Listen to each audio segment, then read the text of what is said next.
Welcome, here I've got Samsung Galaxy A90 5G and I'm gonna show you how to manage the camera watermark at this device. So let's start by tapping on the camera button here to open it, and for now we are in the standard photo mode. From here let's go to the left corner to this button. When we pick it, we can open the advanced camera settings. Now let's just simply slide a little bit down to the useful features category, and here we have the watermark option, so let's tap on it. And here we are. Now by using this button from the right, we can easily turn on the camera watermark at this device, and another tap to turn it off.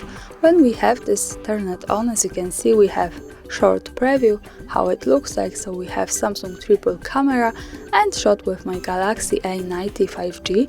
We can also change the second line of this watermark to add our own custom one.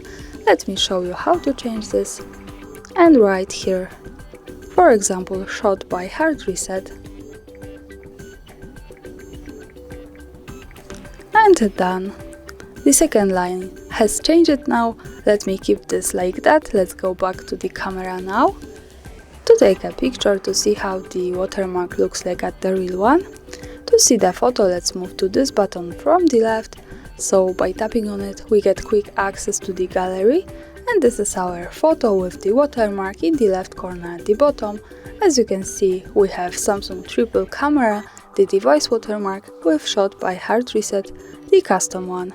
And of course, when we don't need it, we can easily go back to the camera, then to the left corner, slide again, and use this button here to turn it off, or just tap at the center and use this button here from the right.